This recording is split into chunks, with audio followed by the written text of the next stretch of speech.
Yes, yeah. And again, it's off we go again. I actually do really enjoy going to Barnsley. I think it's one of the better venues that we go to. There's always a friendly atmosphere, and the facilities around Barnsley are very, very good. We all stay in the same hotel, and the people who run the hotel are extremely friendly with us because we've been there quite a lot.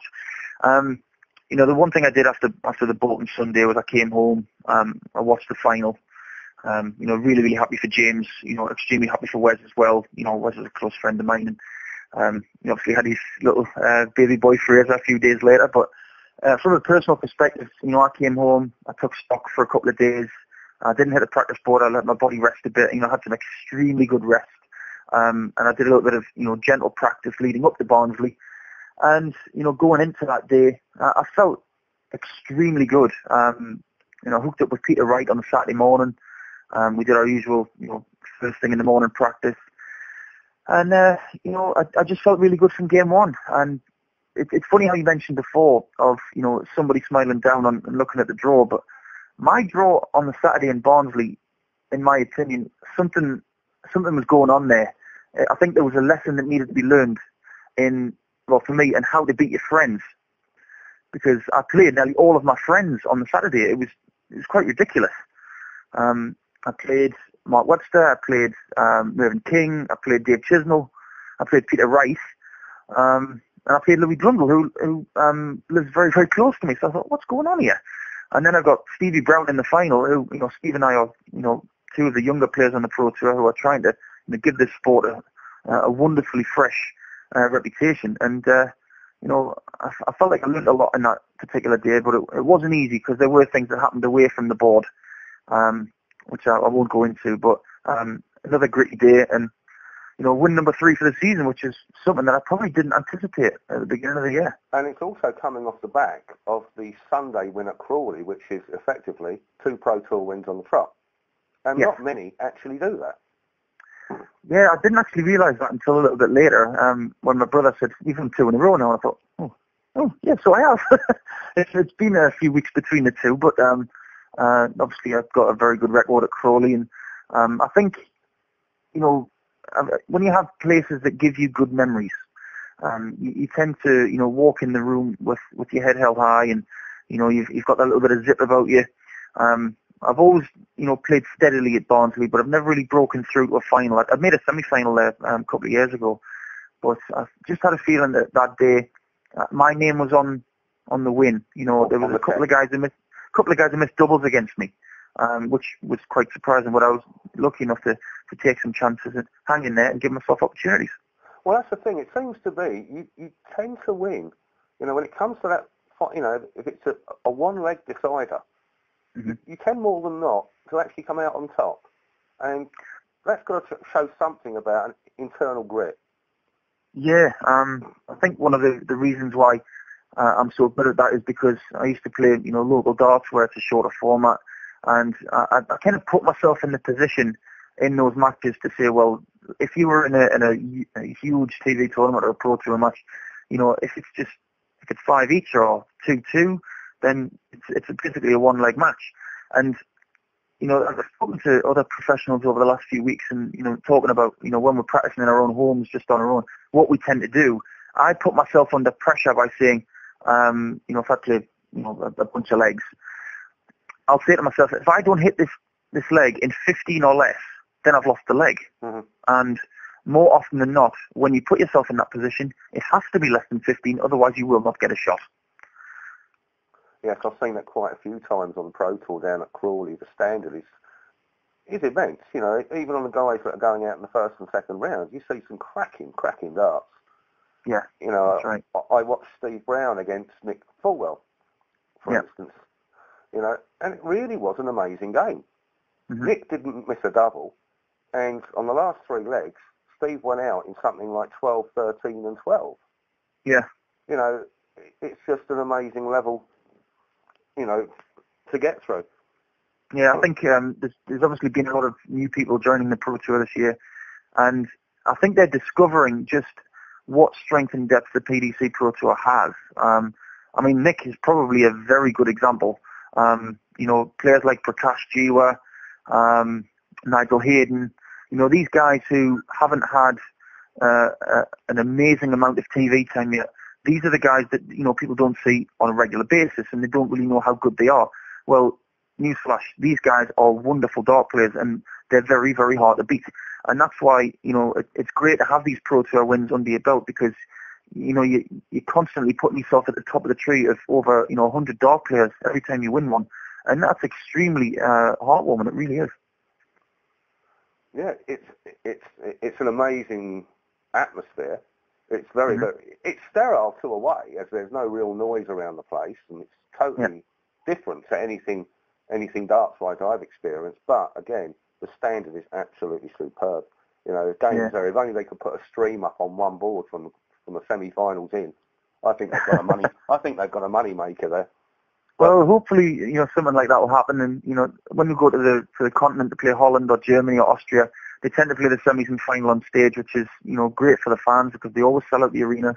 You know, if we could do that kind of thing in this country and, you know, potentially stream the Pro Tour, then, you know, we could find ourselves being streamed into bookmakers like the Championship League of Darts. And, you know, hopefully in the future, our Pro Tour will be so important that that networks like Sky Sports or other people will actually come on board and stream it on their channels. Well, hopefully, because there's a lot of darts on this tour that a lot of fans miss. You know, we talk about it on the forums. We see the results and the updates coming in. You know, and we keep saying, God, we'd love to be watching this. But hey-ho, hopefully for the future. You never know. Absolutely. Well, there's a small tournament coming up shortly in Blackpool. Yeah, it's not very big, is it? No. Is it 100k to the winner?